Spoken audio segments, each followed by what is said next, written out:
Hi friends, ఎలా ఉన్నారు? బాగున్నారా అందరూ?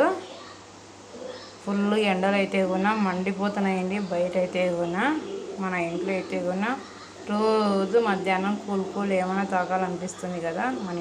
మన ఒంట్లో ఉన్న వేడి అంతా తగ్గిపోవడానికి సబ్జా గింజలు బాగా యూజ్ అవుతాయి అన్నమాట. సబ్జా గింజలు అయితే కూడా నానబెట్టేసాను అండి.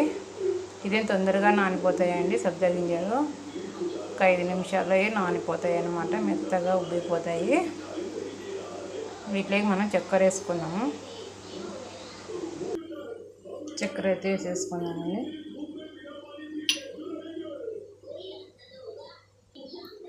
మనమైతే ఉన్న 2 గ్లాసులలోకి అయితే పోసేసుకున్నామండి. చక్కెర, వాటరు, సబ్జా గింజలు, అంటే కొంచెం పుదీనా వేసుకున్నాము, నిమ్మకాయ పిండి వేసుకున్నాము.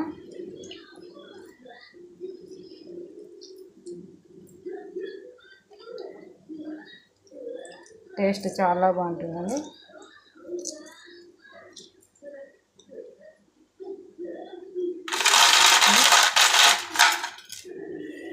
ఐస్ క్యూబ్స్ వేసుకున్నాము. చల్లగా కూల్గా మన వేడిని తగ్గించేది అనమాట. మన ఒంట్లో ఉన్న వేడిని అంతా తగ్గించేస్తుంది. పిల్లలు పెద్దలు అందరూ తీసుకోవచ్చు.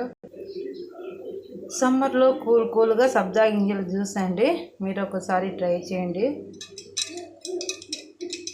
Okay friends, bye. నా ఛానల్ని సబ్స్క్రైబ్ చేయండి, లైక్ ఇవ్వండి ఫ్రెండ్స్. బాయ్.